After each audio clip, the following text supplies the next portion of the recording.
Hello and welcome to the Warp Shelf. I'm Frank Duran, I'm Deshaun Vasquez.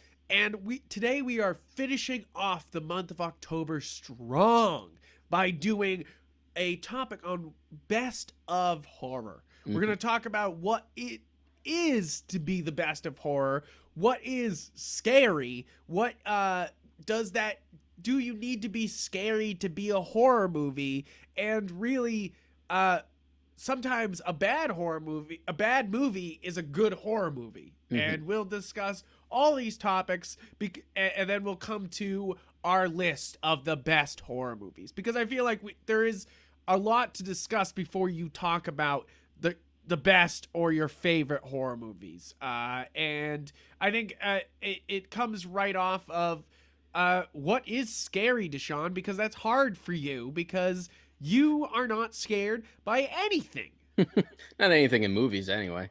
No, I mean, debt, crushing student loans. Maybe I'm scared of that, but Yeah, yeah, but maybe you're scared of that. But mostly movies do not scare you, even though you are a big horror movie fan.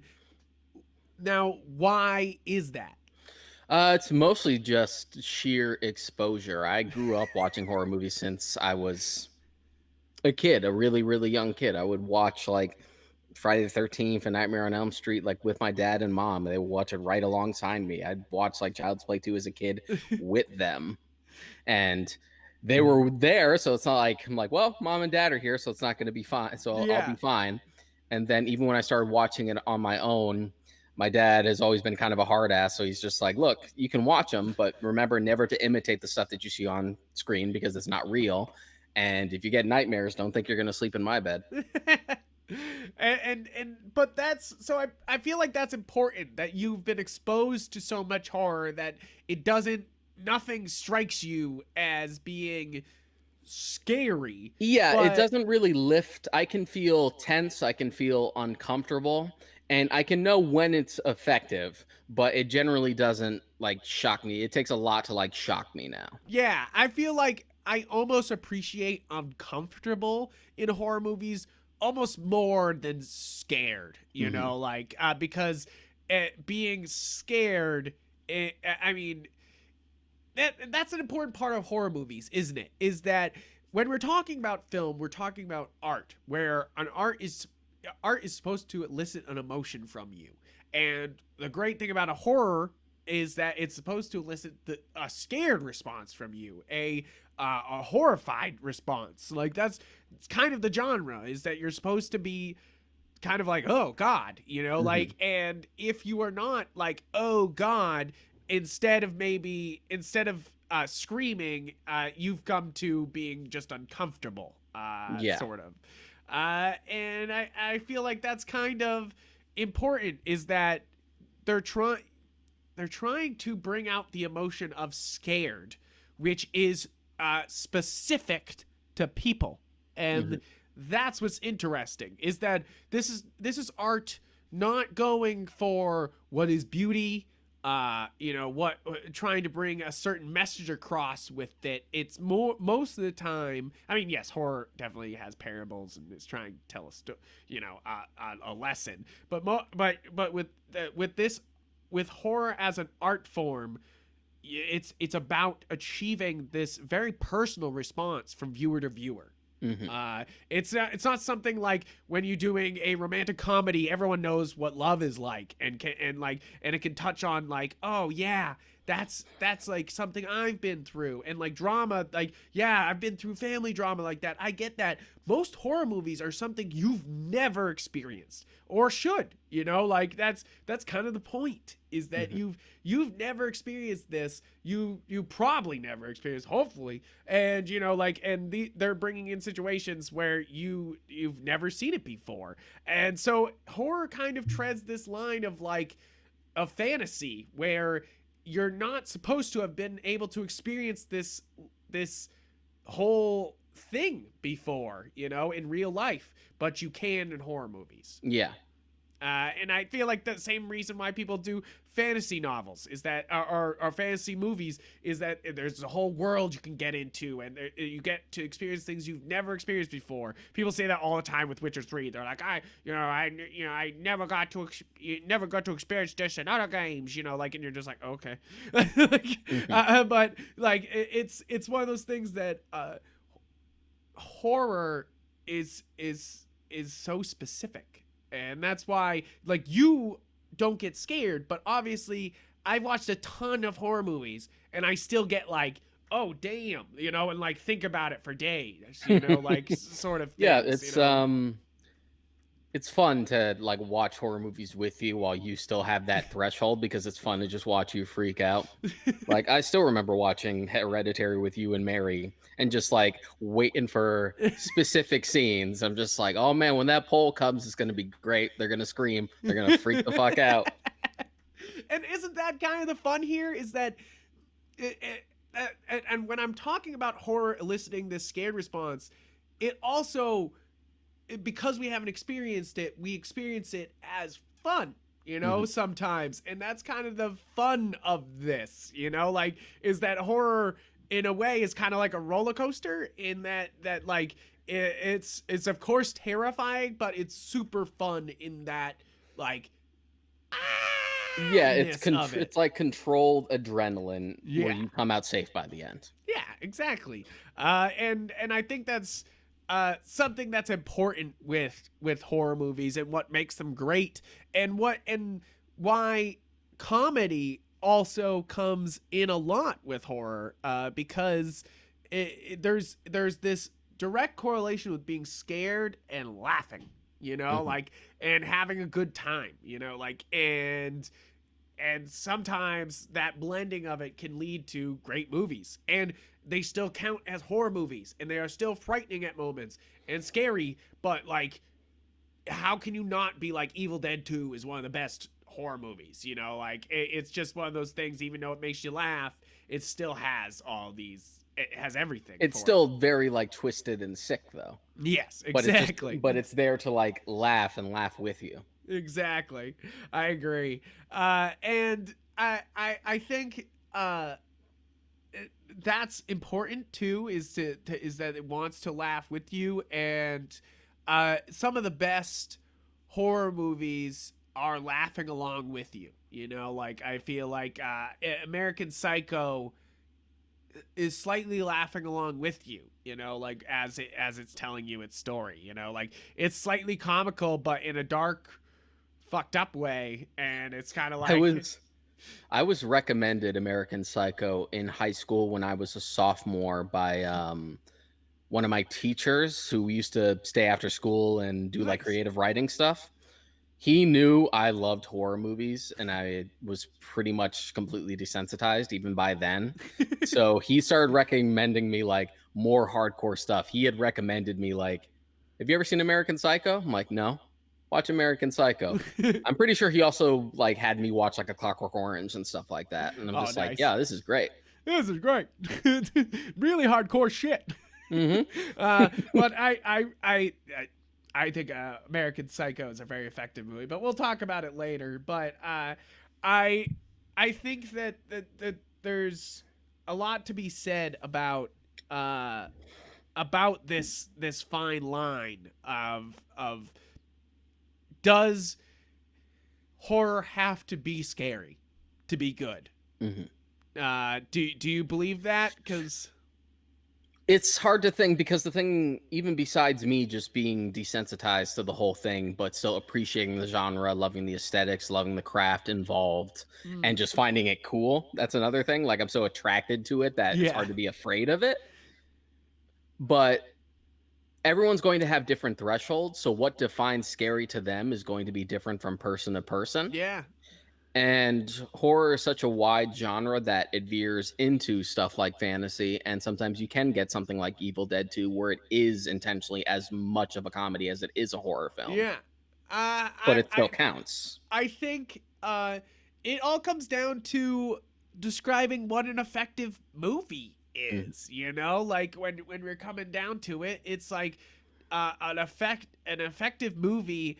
kind of whisks you away and takes you on its own adventure until it's pops you out into the daylight 2 hours later, you know? Like, and I feel like uh, all of the horror movies we are going to talk about take you on a ride, you know? Like, they grab you, they take you into their universe, and you're there for the 2 hours, you know? Like, and that's what's so important with these horror movies is that if it doesn't have to be scary or frightening, it has to be engrossing. I feel Yeah. like that's almost more important than being actually scary. I feel like I felt this week.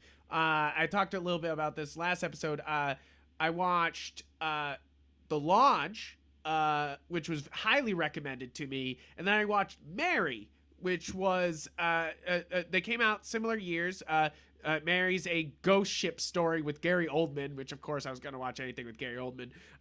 But like, so the Lodge was highly recommended to me, and I didn't particularly, even though it takes you into its universe and does a lot with the movie, I enjoyed Mary more because it leaned into its lore. It wanted to tell this ghost story, and it was kind of simple in a Hmm. way, you know? Like, and I feel like sometimes a horror movie does not need to be complicated to get its point across. I mean, that's pretty much the entire basis from which the slasher genre was built.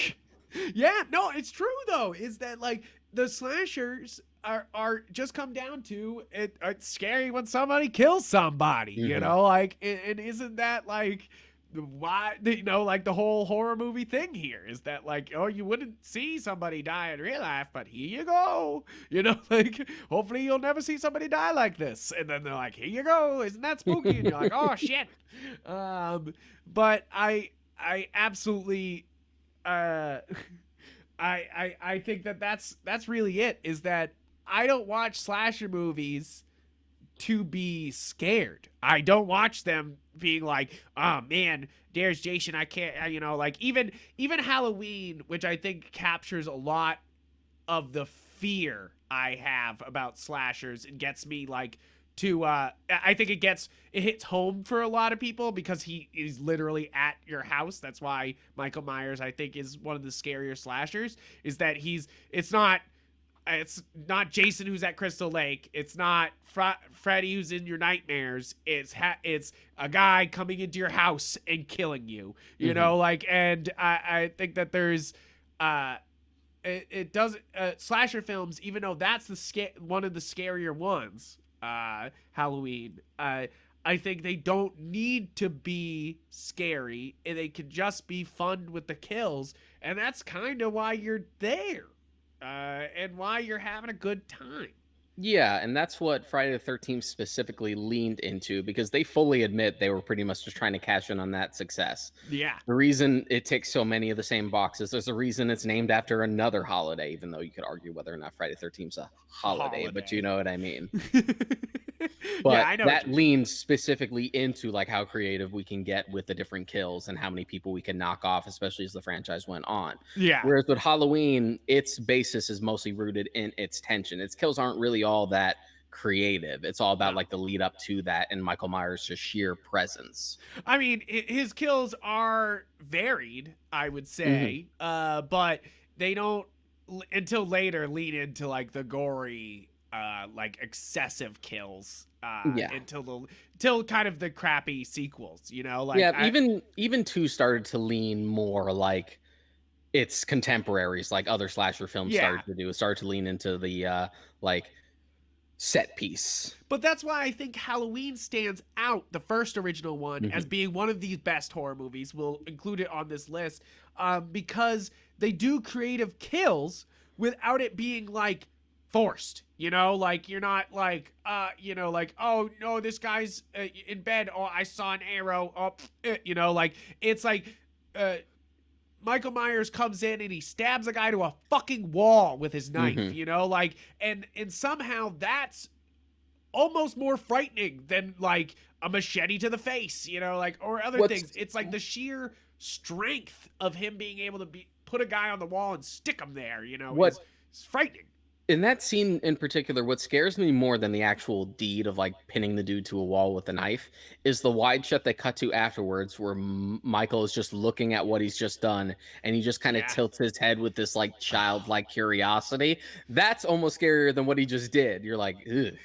Yeah, I think there's a lot of reasons why Halloween stands out as being one of the best horror movies, and why I think it stands out as being the kings of the slasher, is that it it they come into your house, so it preys on that.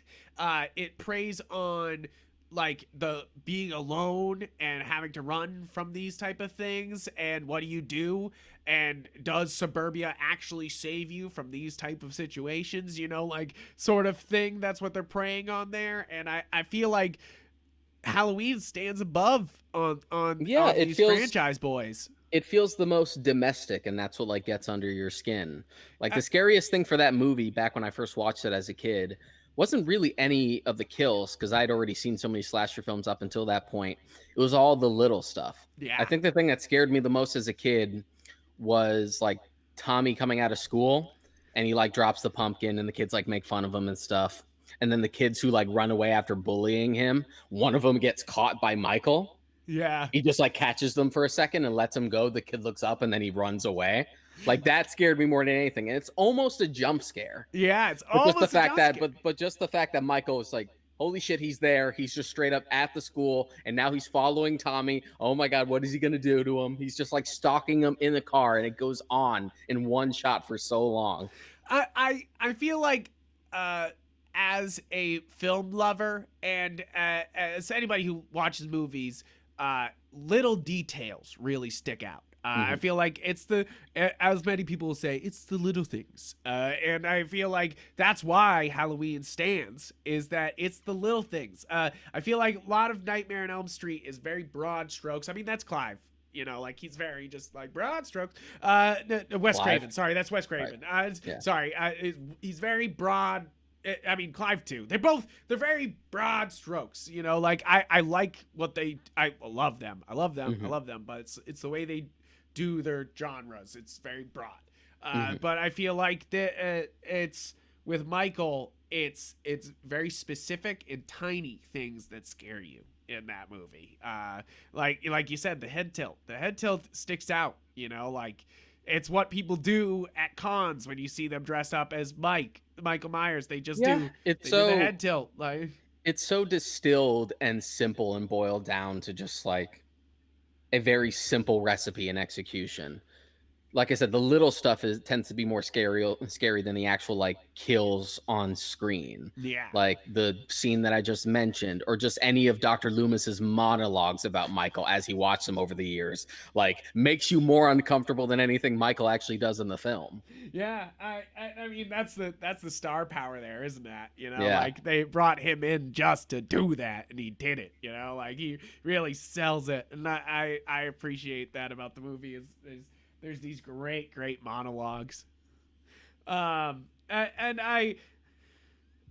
when so it's hard when you're talking about horror movies, because a lot of my favorites are funny. Like, so Mhm. we're talking about what makes. Oh, my cat just knocked over a plate of pizza. Trying to steal pizza. Sorry, cat's trying to steal shit as always. But we'll move on. Uh, that's the fun of these remote episodes, guys. You get attacked by a giant 25-pound cat. Okay, it's the internet. The internet loves cats. We'll probably get more views this way. He's I'm not gonna be able to lift him up in front of the camera. Sorry, guys. But like, I'm so taken off track. Deshaun, go on. So you were saying that a lot of your favorite horror films tend to be on the funnier side. Yeah, and you shouldn't be ashamed of that. Like, there is great horror that can be funny. Mhm. I think right off the bat, I've already said Evil Dead's Evil Dead 2 especially is very funny, and it's definitely one of my favorite horror movies. And you also have I know this might not be everyone's favorite, but I was obsessed with this when I was a kid. The Planet Terror by Robert Rodriguez. I love that movie, and it comes down to a lot of things in that movie because first off, the pus zombies are top notch. Two, the cast is fantastic, which is very important to a horror movie. I feel like a great cast can sell a movie even if it's not great. You know, like it'll make you be like, yup. Hmm. And then it's the way they leaned into the genre. You know, like we discussed Van Helsing last time, and I feel like it's important to talk about these ones because horror does not need to be horrifying. It is kind of dark fantasy sometimes, you Yeah. know, like, and that leads to other things, you know, other than just like you know, like it leads to laughs, it leads to adventure, it leads to a lot of things. And I think that comes down to just like the genre in general in storytelling, even before the medium of film, Yeah. where you have campfire stories that you would, it's like, oh, don't go into the woods, otherwise the witch will get you. Like little old wives' tales to tell their children, and then and then fairy tales and such like that. Yeah. Yeah, I agree. It's a very human thing to tell Mhm. scary stories, you know? Like it's very uh in all of us to be able to want to be scared, to learn about I think it comes down to we want to learn about the world around us without having to do it. Without the risk. Yeah, at the risk. And then there's something fun about a horror movie where it's obviously something you couldn't have or see, you know, like an alien or a giant monster or something like that. But still somehow it's scary. It still gets you. And I think that's why this is some people's like when it's somebody's favorite genre horror movie, it kind of is their personality sometimes, you know, like it can take over their entire thing because there's so much to love and so much to do with horror. I feel like there's so much you can just lean into and love about it, Plus, and there's it's so many that. aspects. Plus, it's that forbidden fruit aspect, especially when you're growing up as a kid who likes it, Yeah. because it's always that thrill of just like, hey, I'm doing something bad. I'm not supposed to be I watching don't this. want to be I didn't doing so this. much have that because my parents didn't care. And then even the stuff that they did care about, I'd watch anyway when they weren't home because no gods, no masters. No gods, no mess. I don't see any gods up here but me. Yeah. So it was also just like, oh, he's like, this is kind of naughty. And it's sort of like that counterculture appeal. Yeah, I used to watch horror movies really late at night. You know, once streaming services came out and stuff, I used to be able to, or I remember doing this is they would have the horror section on demand, and I'd wait till everyone was asleep and then go out and watch every horror movie that was on demand that I could get my Hmm. hands on, you know, like, and yeah, there's that forbidden fruit aspect of like, oh, you shouldn't be watching people dying. Oh, you shouldn't be watching people having sex, but you know, like that's kind of this thing, you know, like which is also a weird part about horror is it's kind of voyeuristic, you know, like Yeah, I would say especially in the slasher genre. yes. Yeah, yeah, in a way where they lean into the voyeurism where they like you have the POV of the killer a lot. You Yeah, know, at like first it was kind of circumstantial because you can argue that the start of the genre, though not the popularization of the genre, would be Psycho. yeah. Yeah. And the reason, like, even that was a little provocative for its time, but that's mostly because Norman Bates as a character is so like sexually repressed as a character. Yeah. So it makes sense to show it. Then you go to Halloween, where teenagers are the main characters, and it's Halloween night and they're by themselves. So okay, that's a given. And Friday the 13th, just like, well, the entire point is that Pamela is enacting Yeah. vengeance because the teenagers were too busy boning to like watch her kid. So at least there's a foundation for a reason as to why it happens. But then it Yeah. became such a thing in the genre that whether or not it belongs there, it's just going to be there anyway because that's what you expect. Yeah. And I think there's something about it's another human thing. It's very humanistic horror. I feel like there's very it's very instinctual because this voyeurism thing, of course you should be uncomfortable with looking at these things, but also maybe not. You know, like as somebody as Deshaun, you know, is desensitized to it all. Doesn't really matter. You know, like doesn't really matter if you are desensitized or that it like you've seen so much that it doesn't bother you. I Yeah. don't think it does. No, it really doesn't.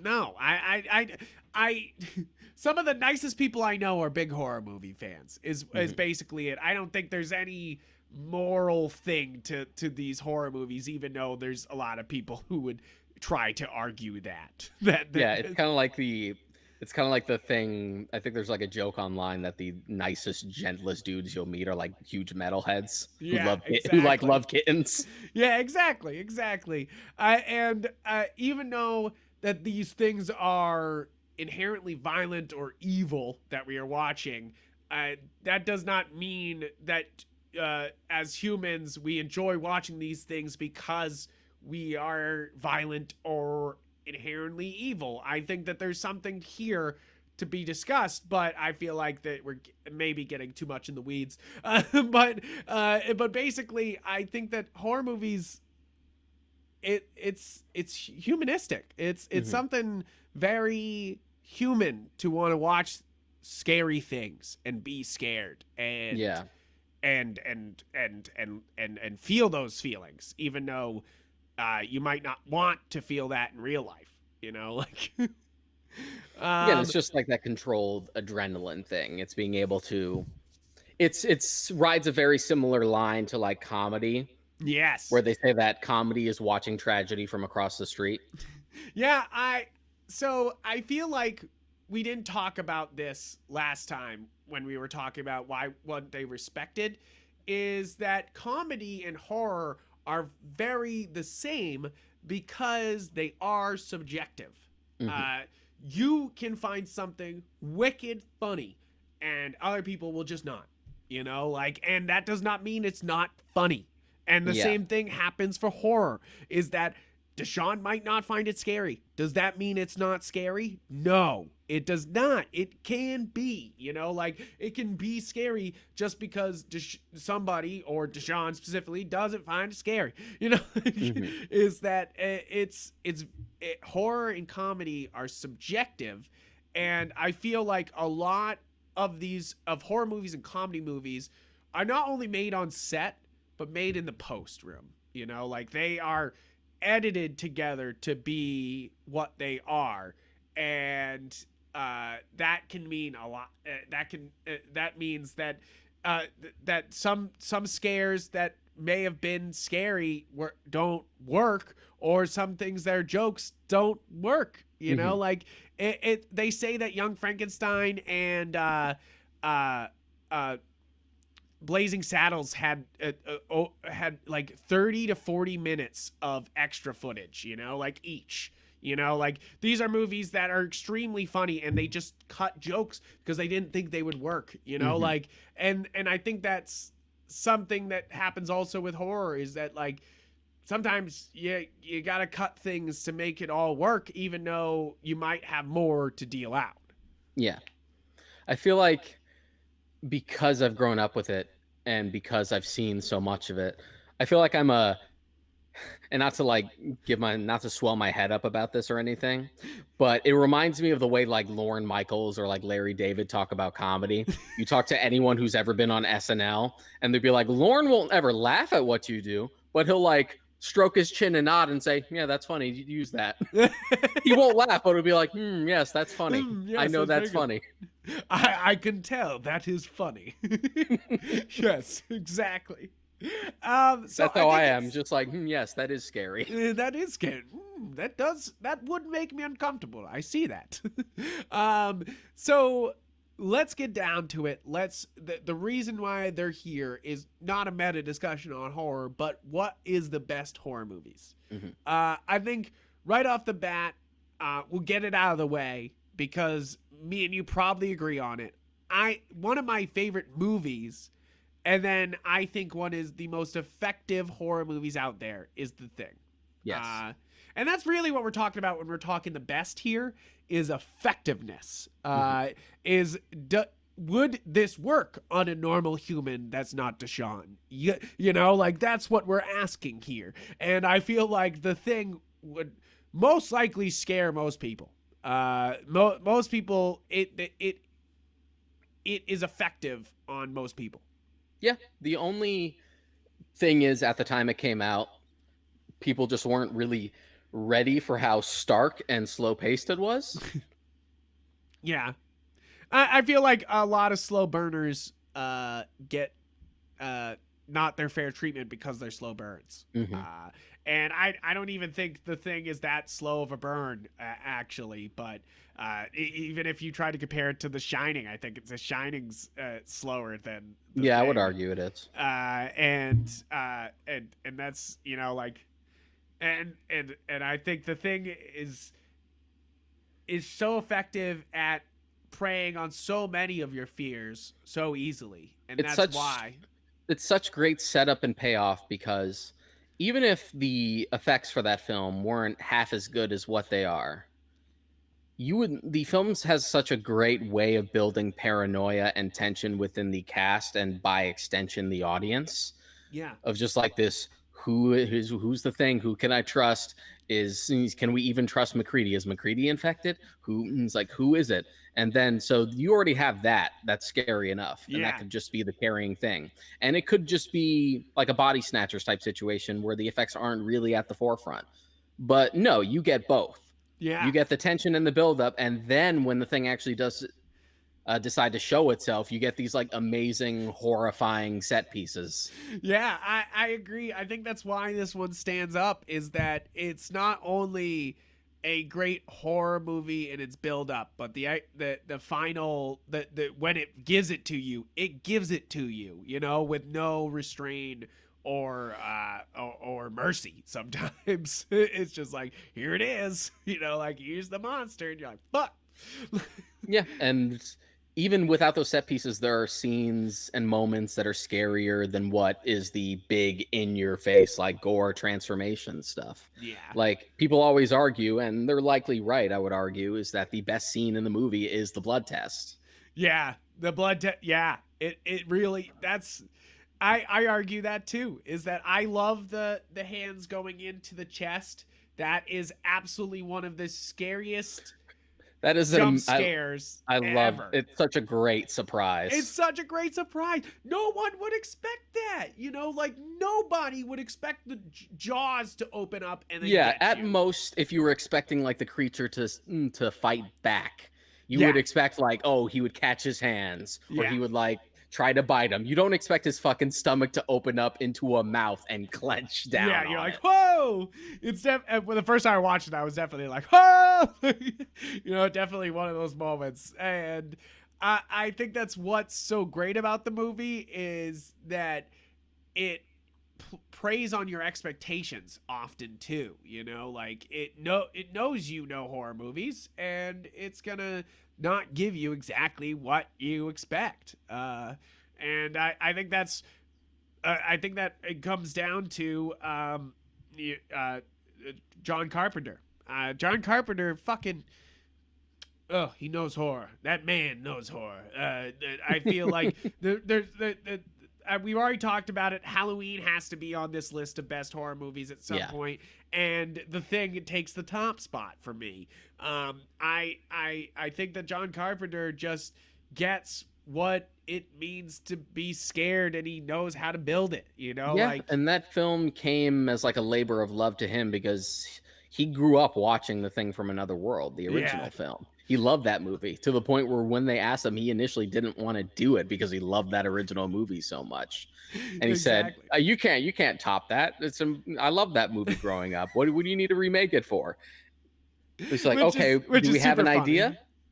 He's just like, and he said, "All right, well, what if we try to lean more into the short story that the original film was based on and try to make it more like that?" Yeah. because the film, given the limitations, couldn't really do what they could do in the 80s. So they just kind of had like this big lumbering like creature that you see all the time. Yeah, Whereas the exactly. original short story had this like creature that can morph and look like other people. And it's like, well, now we can pull that off. Yeah, I really do think that a great horror movie not only has to be scary, but has a iconic monster. Bring the special effects so that way it looks good.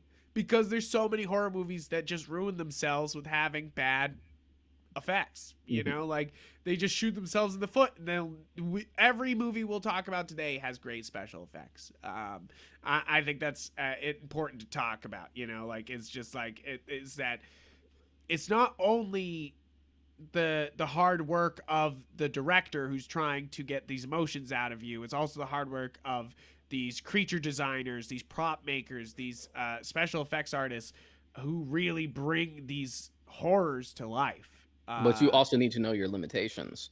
It's Yes. just like anything in film in general with a set piece or a scene or an effect, where you need to know when it works, how it doesn't, and work within those limitations. I doubt, and they're pretty good about certain set pieces being in like under lights. But a lot of the time, sometimes it's good to just shroud it in darkness because it covers the seams just enough where it doesn't look too fake. Yeah, exactly. And I think that that's what the thing also accomplishes is that you were talking about revealing and not putting in direct light. I feel like the dog scene is definitely one of those things where you're like, you don't know what you're looking at, and then all of a sudden you do, and you're like, oh shit. Yeah, Like, and that tends to be a lot of people's favorite of the like special effects. That one definitely stands out as like the most realistic looking. oh That was no, the it's that it, was the the one. head crab. It gets me every The time. head I crab fucking hate the head crab. with the tongue. Oh yeah, no, no, that is creepy, and just like you're like, nope, nope, That nope, kill was, that. man, those effects were a labor of love. Rob Bottin like worked like 14 to 15 hours like a day to get that done with no break, to the point where when shooting was done, he literally got hospitalized. Oh, He was exhausted, and oh, he accomplished so much with like him and his team. And I think Rob Bottin, when he made that film with John Carpenter, was like 22, 23. that's crazy. That's Insane. crazy. That's crazy. It's amazing, and I absolutely I think that it sits up there as the one of the best, if not the best horror movie. Yeah, he also did the effects for The Howling. Oh really? Yeah. I didn't know that. That's awesome. The Howling has fantastic special effects. You're just like, hey, so when we already kind of talked about it, when people talk about horror movies, and it, this one always comes up. Psycho, the Mhm. original Psycho, is a classic. And why do you think it's on this best list, Deshaun? Well, it's the milestone from which a lot of horror films pull from, not only just in the horror genre, but I would also argue for like psychological thrillers, crime movies.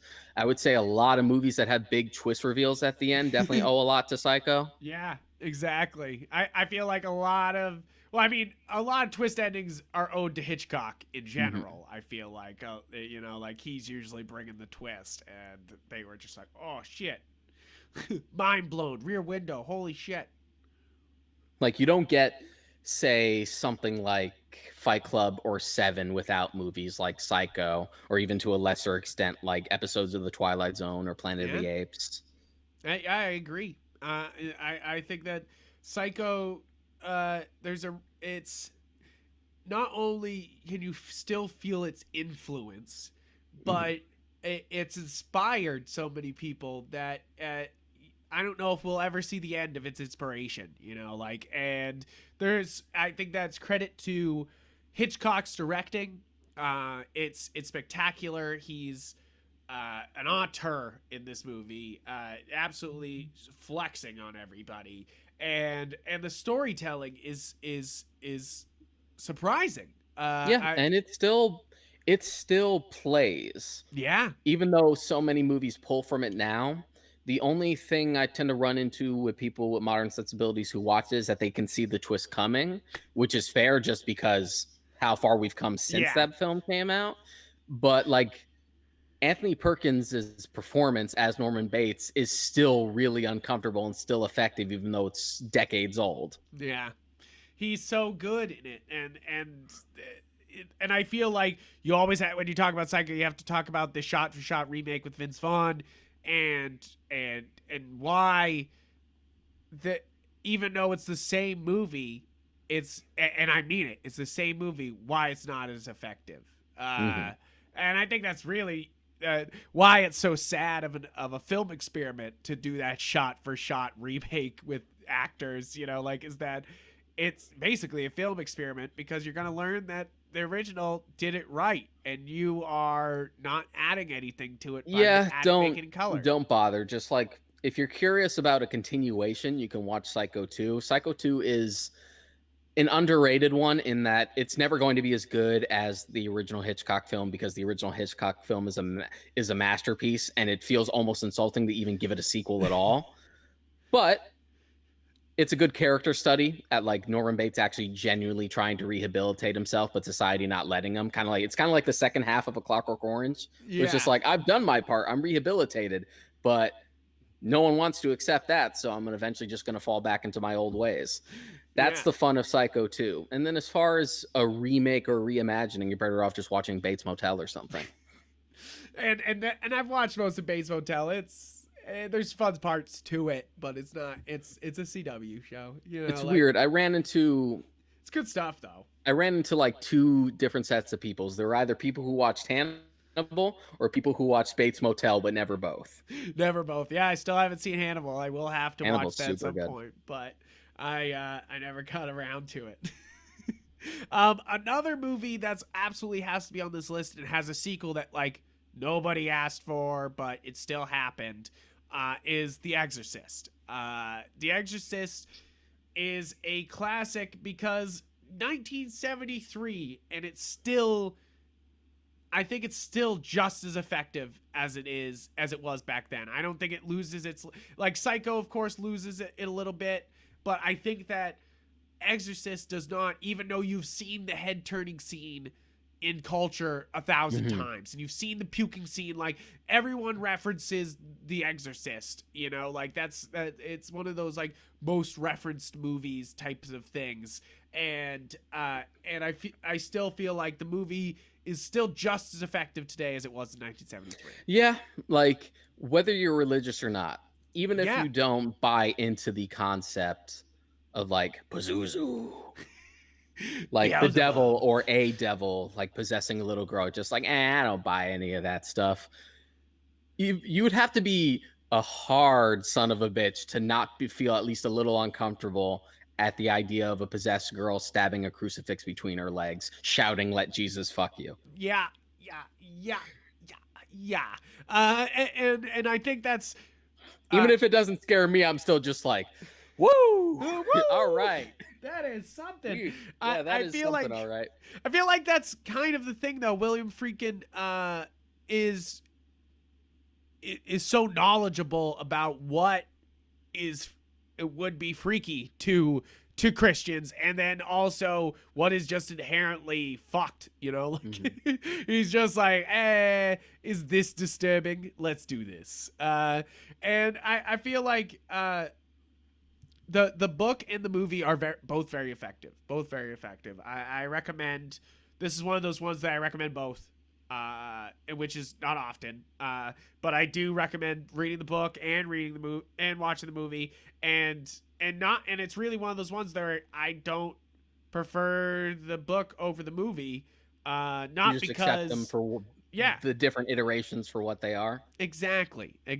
So there's small changes, but and there's things they can't get across. Like, I feel like The Exorcist The book gets across how scary it is at the beginning of the house being like something's in the house, you Hmm. know, like before it possesses Regan.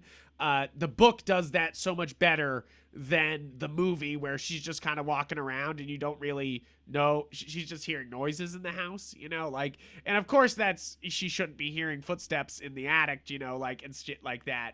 But it's kind of as a modern audience, you're kind of like, all right, scary footsteps, you know, like, Yeah.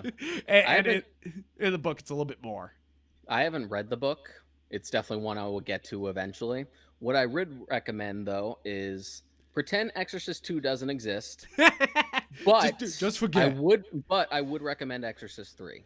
Really? So I Yeah. I I have not watched Exorcist 3 because I assumed Exorcist 3 was going to be terrible if 2 was so fucking bad. Well, Exorcist 3 was written and directed by William Peter Blatty, Yeah. It who was, wrote the original book. yeah, exactly. Which is pretty wild for him So, to be yeah, like, it's an interesting one. it's kind of like Stephen King in The Shining, but done right. You know, like instead of him being like, I'm going to direct the Shining TV show and then completely make it boring and stupid, But he, it's also a sequel. It'd be like if Stephen King directed Doctor Sleep. yeah, Because exactly. it's like decades after the fact, and you're just like, okay, I guess. But yeah, Exorcist 3 is a very different movie, but it's a very effective horror film. It's another case just like Psycho 2, where no, it's never going to be as good as that first one, but it does have a lot of interesting set pieces. And to be honest, it is Brad Dourif's like best performance in anything I've seen in it. Really? I love Yeah, him. he Yeah. plays like he's the Gemini killer in that, and he is so fucking good. The Exorcist not only has great cinematography. I think that's something to be said about The Exorcist. I think that's why it still holds up today. Is the cinematography is so good. The scene with him outside at the lamp, I get it. It's a great poster, but holy shit, is it good in the movie? You know, Hmm. like when and the soundtrack.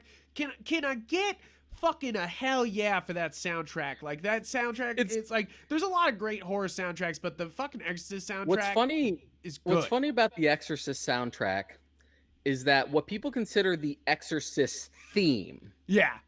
The in dun, dun, dun, dun, dun, dun, yeah. dun, dun, doesn't actually show up in any like important set pieces or No. anything. Like when people parody it, they usually try to parody the poster, like coming out of the cab in the darkness or at some important set piece. It's just like Regan's mom traveling through Yeah. town, like It's the looking for title help. sequence of Yeah. you know, like it's just her going around doing her being a movie star, you know, like which you're just like But yet again, that's it's another thing still the movie goes into so much more than the fucking and thing yet it's does. still You're just just like, permeated. A good thing to talk about with The Exorcist 2 is it's an example of like an extended or director's cut being so steeped in the public consciousness that people think of it as the only version. yeah. Yeah, I Because when I think agree. of The Exorcist stuff that's in the director's cut that's not in the theatrical, I think the spider walk down the stairs. Yeah. That's not in the theatrical, but when I Really? think The Exorcist, I associate that scene I do with The too. Exorcist. I love that scene. And I completely forget that that's not in the theatrical cut. It's just like the head surgery scene from T2 where they open up his head. I always forget that that's not in the Right? theatrical cut Me or the too. scene where he tries to smile. Yeah, I agree. I love those scenes so much that I kind of just shove them in, you know, like I'm just like, yeah, of course, that's what was always there.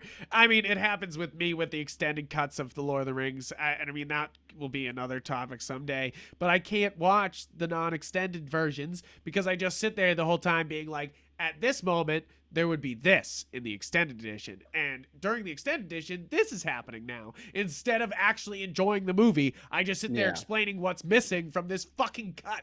You know, like, and I know people don't want to watch a 4 hour fucking Return of the King, but I do. I fucking do. So do I.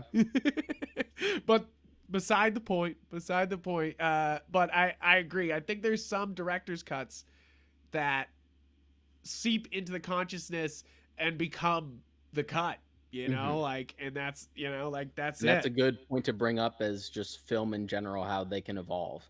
Yeah. And that, you know, they're not always set. Practical effects wise, you gotta give it to The Exorcist. It's simple. and they do it right. You have the backwards going down the stairs scene. You have the puking. There's simple things like the cutting into the flesh, the help me on her Hmm. belly that you're just Yeah. like, Jesus Christ, like, and just the voice effect. I feel like that is one of the more effective creepy voices in horror movies. Yeah, and there's Like, not even a even for like the non-possessive like supernatural stuff, there's still some stuff that's like concerning because the effects are so good.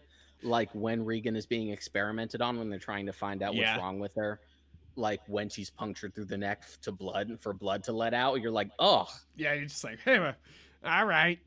You're just like Jesus, and I think some of the more practical things are so simple. Like she walks into the room and then pees herself at the party. mhm. That is one of those. It's such a simple effect. It's such a simple moment, but it's disturbing. Like Yeah, it's gotten to the point where I feel like a lot of not even just horror movies, but a lot of like stories tend to overuse that. yeah, the like the Where like walk. anytime a character becomes scared, like the immediate go-to is for them to piss themselves, and it happens so often that it's not as effective as it was. Yeah, because it is visceral. Like Yeah. it's very much like it's a it, most watchers will have a visceral response to somebody doing that. You're just like, oh, that's kind of disgusting. But it's Like one of those it's. things where it works when it's used sparingly. Oh yeah, absolutely. You just saw Phantasm this week. Mhm. That's I feel like this is a weird thing, but that's one of the more effective peeing scenes in horror movies. Is that he gets hit in the face and dies, and then the last thing he does is piss himself, and you're just He like, doesn't fuck just it. get hit in the face, he gets pelted in the face, and then the ball proceeds to drill into his head And squirt blood everywhere. and squirt blood everywhere. I And like that then it has a little like exit valve on the back just so it doesn't fill up too much, I guess. I know you're like, oh, okay. Phantasm is wild and it makes no fucking sense at all, but it's an I interesting know watch. it was totally worth watching. I absolutely yeah, totally worth watching. I don't know if it's categorized as one of the best, but it's definitely worth putting on this list. I'm saying something about it on this list. So obviously, Psycho, Exorcist, for best horror movies. Also on that list is The Shining. Mhm. Now this one, I as a young moviegoer, I did not like The Shining. I thought it was overrated. I thought it took too long to get to it. I did not like it. And then I stopped being a whiny little bitch and I actually rewatched it later in life and I love The Shining. I love The Shining. It's just something about its slow nature didn't appeal to me as a kid, but as a teenager, but like as an adult, I love The Shining. Yeah, sometimes when you watch a film, if you're in a certain mood, it might just not hit the Click. way it's designed to. Like I didn't like The Godfather the first time I watched it. And Yeah. then like maybe like half a year down the road I gave it another shot and I was just like this is amazing. What the fuck was wrong with me? I've Yeah, I I've yet feel to do like that for like Taxi Driver where like the yeah. first time I watched it I wasn't crazy about it, but now if I watched it again I'd probably like it'd probably hit a lot better. Yeah, I feel like it's movies are not only subjective, but it's also who you watch it with. Mhm. Like if the people you are watching with are having a good time slash interacting with it, that movie is inherently going to be better. Like that's the reason why we go to fucking movie theaters. It's the reason why we go to film festivals is we like having audiences there with us to experience it together. Like I know that's a strange feeling now in COVID times, but like it's the reason why we go to movie theaters is that it is fun when everybody jumps at the same time at something, Yeah. like if that we all get jump scared, like it's fun to watch. I know for you probably are watching people being like, stupid, Yeah, oh stupid. yeah, I spend like half the time like watching you guys instead because like I've already been through this. I've likely already seen it. So if this is your Yeah, first time, it's like I get to vicariously either experience it again or experience it at a time when these like really used to like freak me out. yeah, With The Shining, I've always liked The Shining. It yeah. definitely is like slower paced. It never bothered me. I think I watched The Shining when I was like in middle school or something. I was definitely younger than I was for others. Yeah, definitely. I was pretty young when I watched it, and that's probably why I didn't love it. Is that I was just like, get to the ghosties, like, and then when it did, I was like, nice, but yeah, it's one of those things that as It as an I'm sure adult, it definitely hits you more as an adult where you're just like, "You ever been by yourself for a while and feel like you're going nuts?" That's that movie, even that's beyond that the movie. ghosts. Yeah, I think that's really it. Is that I don't know if I understood the loneliness. Maybe like maybe that's what it was. Maybe I watched it too early and it just like didn't hit as effectively as it should. I think that The Shining. There's a reason why it's brought up when you talk about best horror movies. It is a chiller. It makes you feel creeped out. Like it's not just like, oh shit, that's scary, or oh no, that's frightening. The whole time you're just like, this is all making me uncomfortable. Jack Nicholson's making me uncomfortable. The kid's making me uncomfortable. I'm uncomfortable. Like, like it's when we're talking about effectiveness, the Shining is so effective. There's a reason why it still stands out today. Yeah. Uh, and it's really, there's not much to be scared of, like there's not much that makes you go, in The Shining. It is just the feeling it gives you. And I think that's what's so effective about it, is that really it's not the events in The Shining, it's the feeling you have the entire time. And you're And just like, Kubrick is such a Kubrick was such a like scientific, almost sterile filmmaker yeah. that I doubt a director would have been able to give you such a sense of like stark isolation as he does because he was such like he had such cold sensibilities anyway. Yeah, exactly. I think he takes a lot of the empty scenes. They're directly inspired by The Godfather. I feel like when in The Godfather, when they have the empty hospital scenes and and they like keep showing the empty halls. I feel Mhm. like that's a very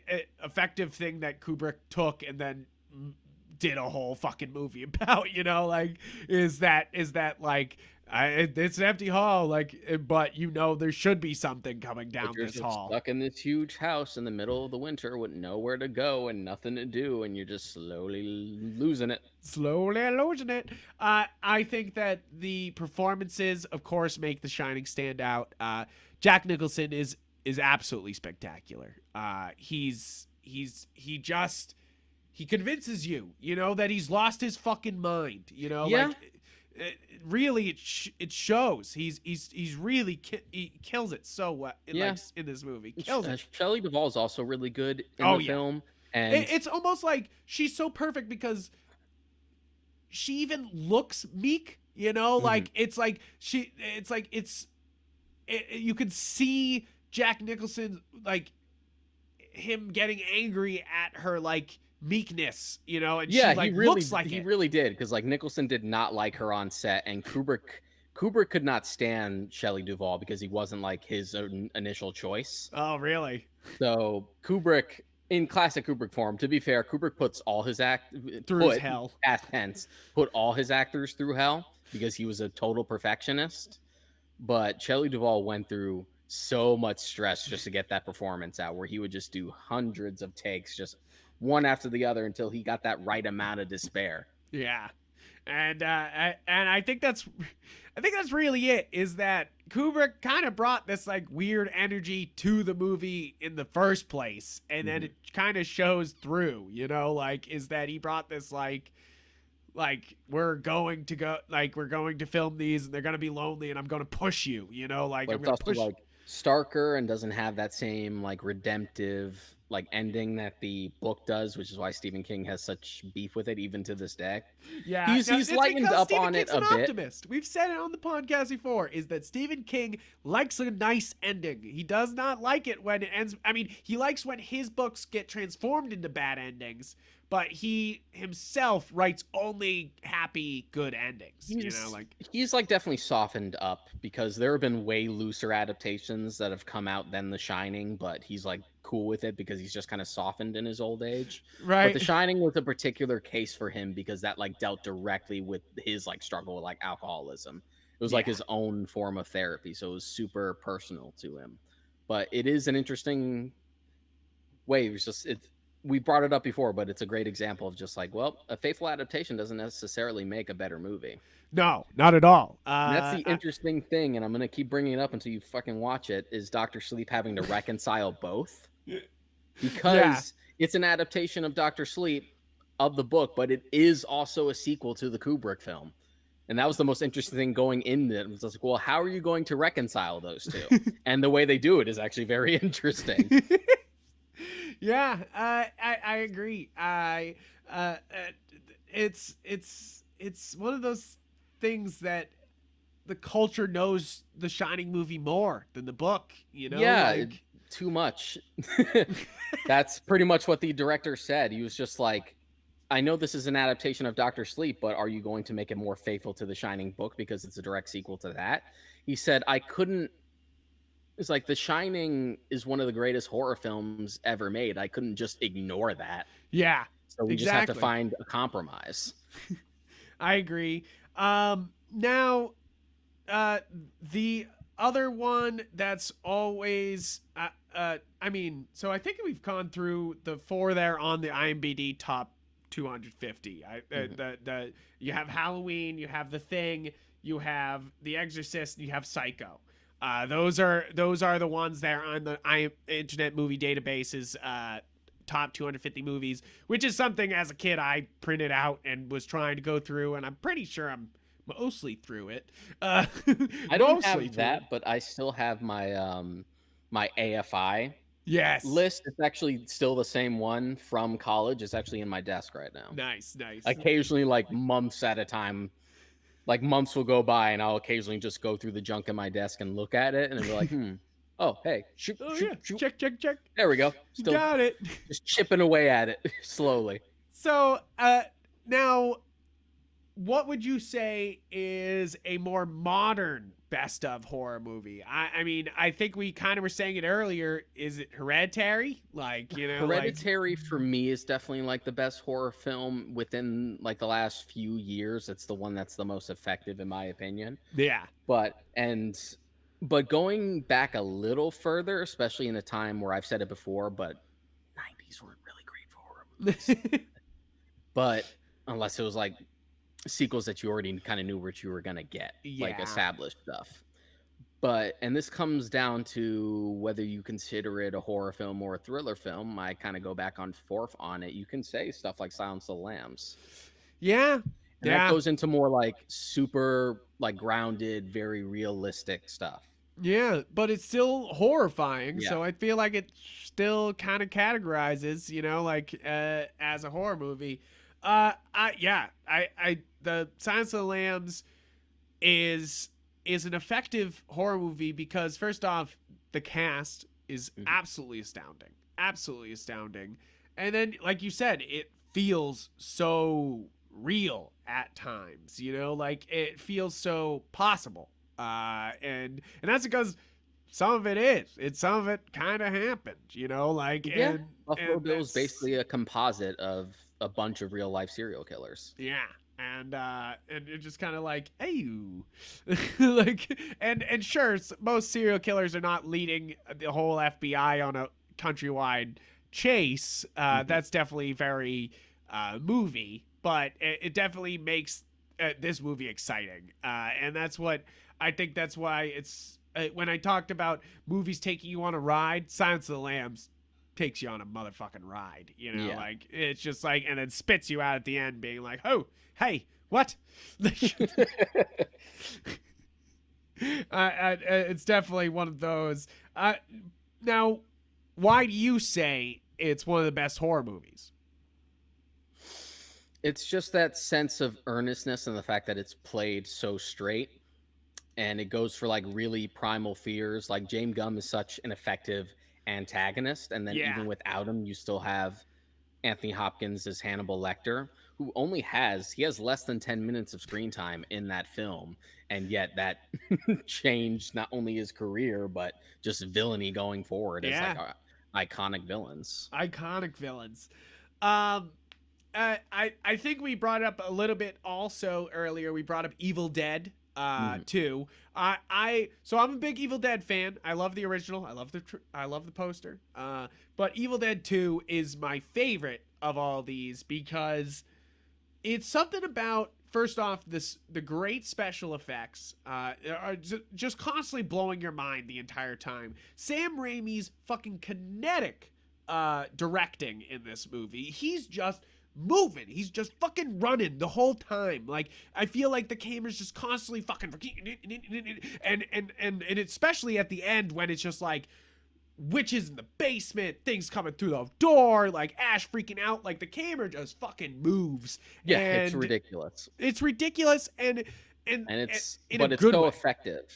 It's one Yeah, of those things where, yeah, you'll laugh even at the first one, even though the first one plays itself a little straighter. But it's yeah, one of those things where, like, you almost feel uncomfortable that you're laughing, but you almost have no other choice. yeah. And the Evil Dead franchise in general is an interesting evolution to follow. Yeah, it is true because you got one, you got two, you got Army of Darkness, you got plenty of uh comics, you got the TV show Ash versus Dark. Is it Ash Evil versus Dead, Dark? Ash versus Evil Dead, Evil Dead, and then and then the remake. and then the remake, which is quite the horror franchise there. Like And that's it's all consistently good. I mean, the yeah, comics I'm sure like vary, but but like as far as the movies are concerned, I like all three. yeah, Like Army of Darkness is people fun. vary on Army of Darkness because it's not really a horror film at that point. It's more like a comedy adventure, but I still really like Army of Darkness. Yeah, And the show was this great. is And my boomstick. Like just like, this. yeah, it's definitely the most quotable. Um but the remake was great and the show was great. So I'm just like, oh, isn't really a like a black spot on this, the whole I thing. mean, when does Bruce Campbell let you down? Is really, really it. Is Sam Raimi may let you down a few times, but when does Bruce Campbell ever let you down? Like never. No, I don't think so. No, he's ain't gonna let you down. And I love that like Ash just keeps getting older and it doesn't matter. Like that's what cracks me up Yeah, about it's also they really lean into it in the show. in Like the they don't show. care. Like it's part of the joke. Like he literally has false teeth. And you're just like, Like they all confirm that he right. wears false teeth and he actually dyes his hair black. Oh man, that's so ridiculous. Now, another horror movie that I have really high up on my rating list here, and definitely this is a young Frank rating this on here. What one of my favorite horrors growing up, and it's still a great movie. Sweeney Todd, the Demon Barber of Fleet Street. I am a fucking sucker for this show. I love the live production. I love the book. I love listening to the music. And then when they were like, "Hey, Tim Burton's putting out a movie," I was like, then they put out the movie, and I was like, "Fuck yeah!" They changed some things, but fuck yeah, I like wasn't I was only vaguely familiar with Sweeney Todd before the Tim Burton film. I only really knew that it was a dark looking musical. That was about it.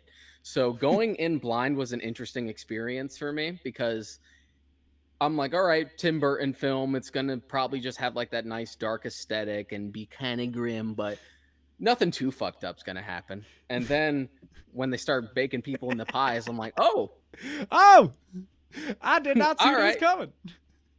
I love it because, of course, the play has to do ribbons, of course, and can't do Mhm. all the blood, and like the book describes it, but like Tim Burton really leans into like the blood here and really just sends it, and I think this is one of Tim Burton's best, and that's something, like With both this and Sleepy Hollow, you see Tim Burton's like real Hammer influence because those yes. films are very much like the Hammer horror films. Yes, especially, I mean, just the look of Sweeney Todd, because that's not the way he looks in any other media, like, but the look of him is so just like classic Hmm. Hammer movie, villain Just type the blood thing. sprays, and even the fact that like the blood is like kind of off color, but it's done on purpose.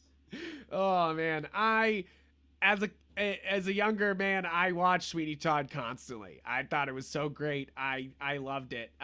And I still know all the music, and that's why I love the movie, even though it's so. This is where the discussion of a doesn't have to be a good movie to be a good horror movie, you know, like where it Mhm. comes in, where it's like, sure, Sweeney Todd's not exactly a great movie per se, you know, like it might not capture everyone's imagination or be everyone's cup of tea, but it is a good horror movie in that it's able to be the only horror movie musical that doesn't turn completely silly like Mhm. Repo does, you know, like I or you know, or even oh my god, Rocky Horror Picture Show, you know, like it's got Well, it, to be it's in fair, the Rocky name. Horror, it's like it's opening with being like, "This is silly. This is what you're in for." This is it.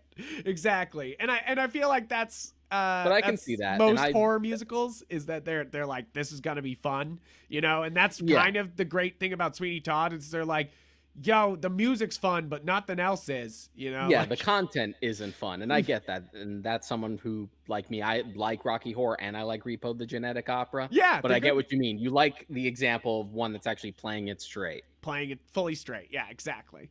I do enjoy those other movies. Don't think I hate them. I just think that leaning into the horror and doing the musical still works somehow with Sweeney Todd. Mhm.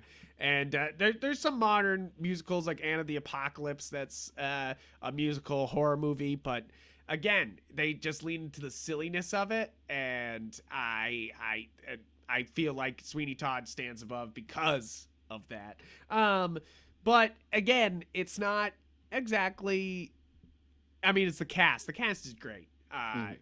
It's so good. I mean, it's one of Johnny Depp's better roles, and Alan Rickman.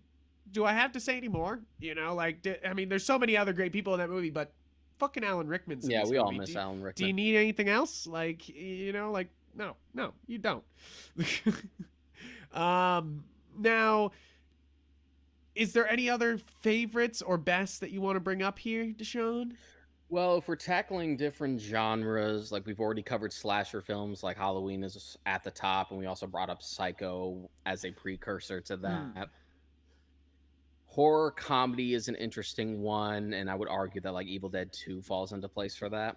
Yeah, Evil Dead 2 does. And I already brought up Planet Terror being one of my favorites, and that kind of leans into the comedy at some point. You know, like it's pretty much straight zombie action, but it leans into like the silliness of Yeah, killing and zombies. Silence of the Lambs is a good example just for more Even Shaun of the grounded thriller Dead type stuff. Yeah. or What We Do in the Shadow for comedy Yeah, horror. that's That definitely a those great one. those are really great horror movies that are wicked funny. You know, Mhm. like and even From Dusk Till Dawn is pretty damn fucking funny, even though it's even scarier than like maybe Shaun the Dead or something like that, or Tucker Dale versus Evil. I love Tucker and Dale versus Evil. I'm surprised I didn't think of that when we were talking about it.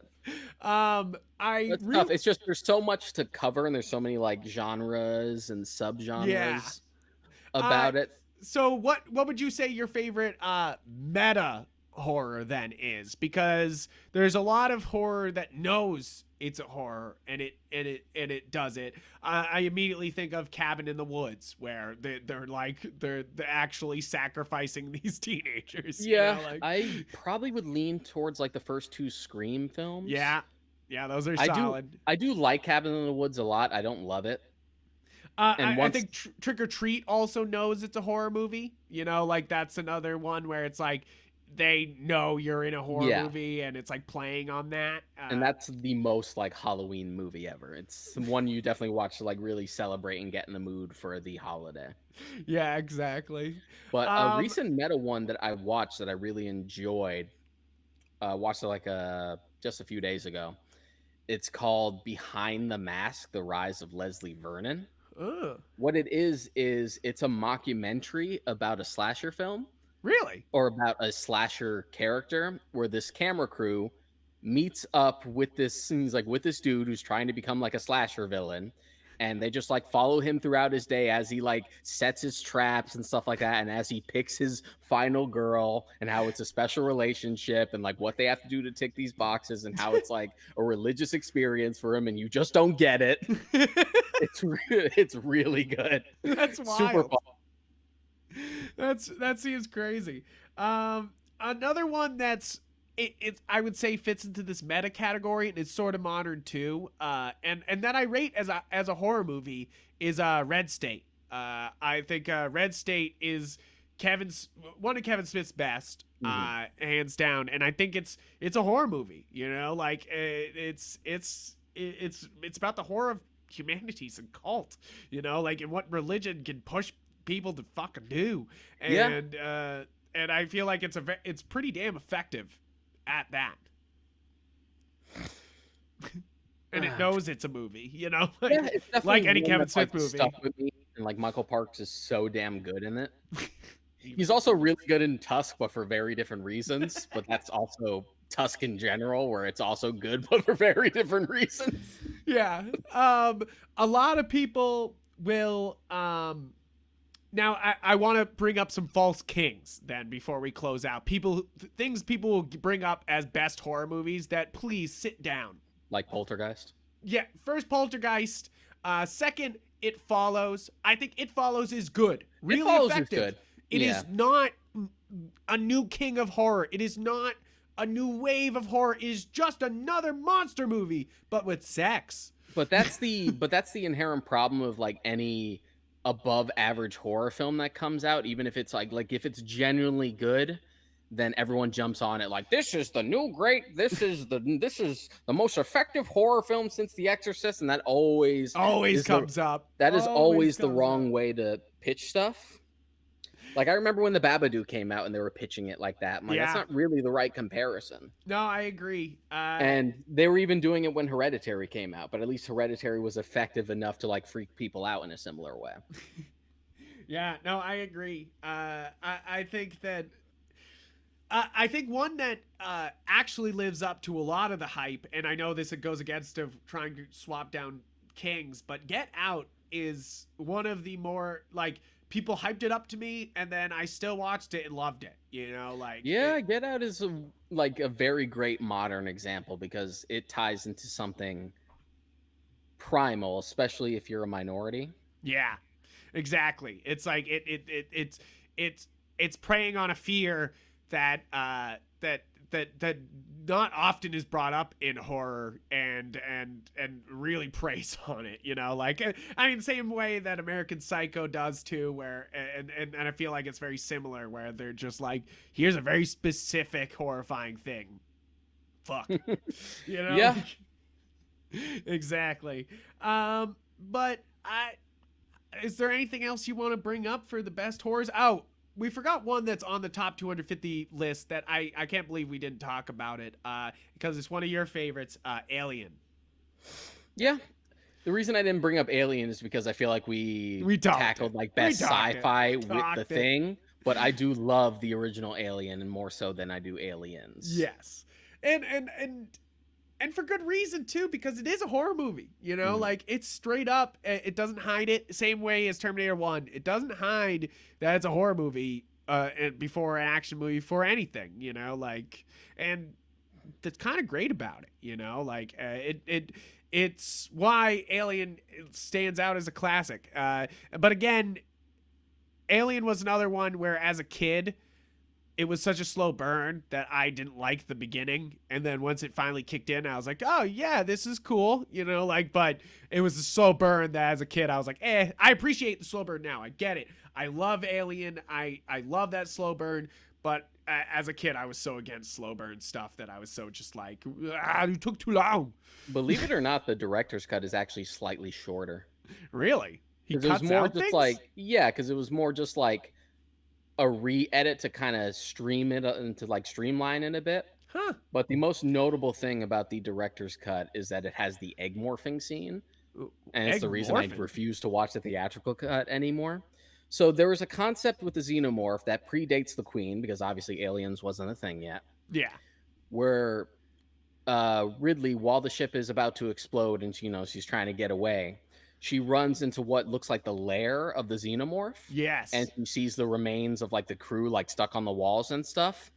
And she notices that most of the crew have like started to dissolve and decompose, and they're turning into new eggs. Yes, yes, yes. I do remember that. Never mind. Yeah, that is, and I love that concept though. You know, It's like way scarier than the queen. yeah, exactly. You're just like, ew, God, Jesus. And they do a little bit of that in Alien versus Predator, where they put them on the walls and like, and they're slightly being dissolved into. Well, they're being used to be laid into. Really, Yeah, I know is like the comics and stuff like reconcile both. They tried to like canonize it where like in the presence, if there's no queen, then they like have to do it that way. yeah, They just try to make exactly. sure that both. The Both, answer is both. both. Porque no los dos. Like, Yeah. and yeah, I think there's a reason why this is on the IMDb top 250 list. First off, because it's a great creature feature, and second, it's actually a really great horror movie. You know, like this Alien is effective. Once it gets down to it, it's really effective. What would you say is the best of like the original like black and white Universal monster movies? So that one's a hard one for me, but I think there's nothing creepier than Dracula. You Mhm. know, like I think that I love Frankenstein. I love the Mummy. I've probably seen the Mummy the most. For some reason, the Mummy is the one that I just kind of like, whatever, fucking put it on. You know, like, but uh, Dracula, it's something about Lugosi's eyes and the soundtrack and the wide shots of the castle as he comes down the stairs. It's just when I think of a chiller, you know that phrase like Mhm. it's not a thriller, it's a chiller. I think of Dracula because it like you feel the tingles down your spine as he moves around. You're just like, oh, stop that.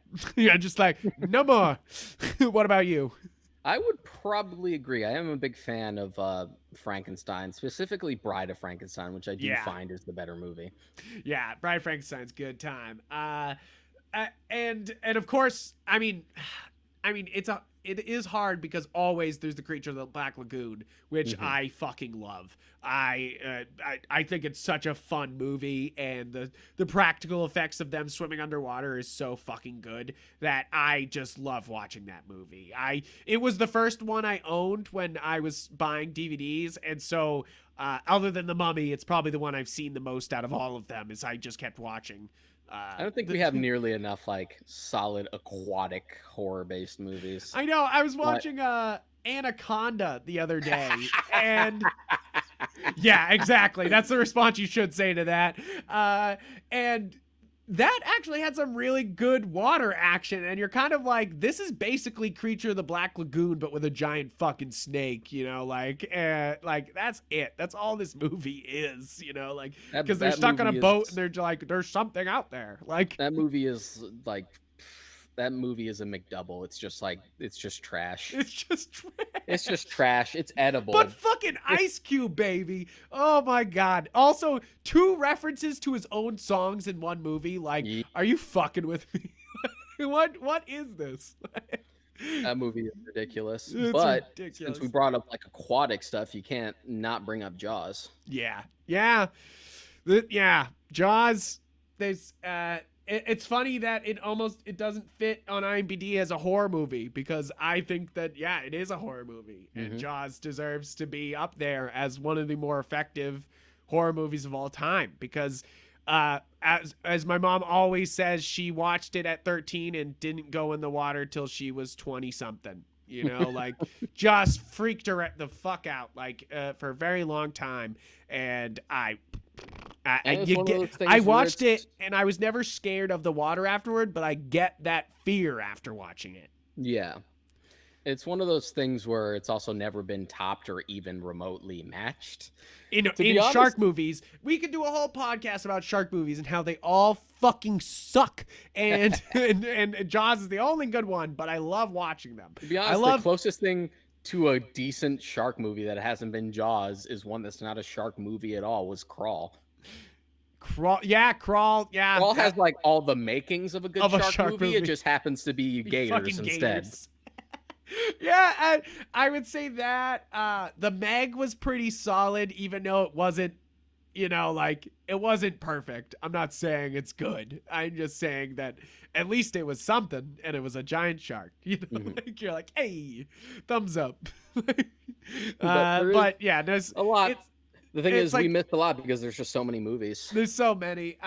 It's like when we're talking about aquatic action, like the only other decent one other than Jaws is Piranha. You know, like and that's and I'm not even talking Piranha. I'm talking Piranha 3D because that shit they actually leaned into like the fucking ravenous fish instead of it just being like, oh, they found the water, they're dead. It's like they fucking send it. And I've seen both. I've seen both, of course. And I do enjoy the practical effects of the original and think it's really fun. But I think the 3D Piranha 3D is just so wild. They So just kind of stupid. yes, pretty damn stupid. But It's a good stupid. It's it's a fun. good stupid. But guys, I think that's pretty much it. If we were missing some of your favorite horror movies or some of the best, if you thought like Jesus Christ, how'd you forget this? Please comment down below, either on the YouTube page you're watching this on or the podcast page you're watching on, because we're on a bunch of different podcast networks. And please go like the Facebook page. Find us on Twitter if you want to tell us these things. I'm Yupfrank on Twitter. I'm Ahmad Karaika. And you can also check out our site, galaxyofgeek.com, which has all of our podcasts on there if you feel like supporting us. And really, we just want to thank you guys for tuning in to all our October spooky episodes. We really wanted to send it this time, and I like that we ended it on a best of episode and tried to really nail down what the best Yep. was. But just talk to us about the ones that you like, because this discussion ended up becoming just as much about like what makes horror tick as opposed to like best horror films as well. Exactly. Exactly. So please let us know what horror movie makes you tick, and we would love to hear from you. Thank you guys for tuning in, and please support, and we'll see you later. Adios.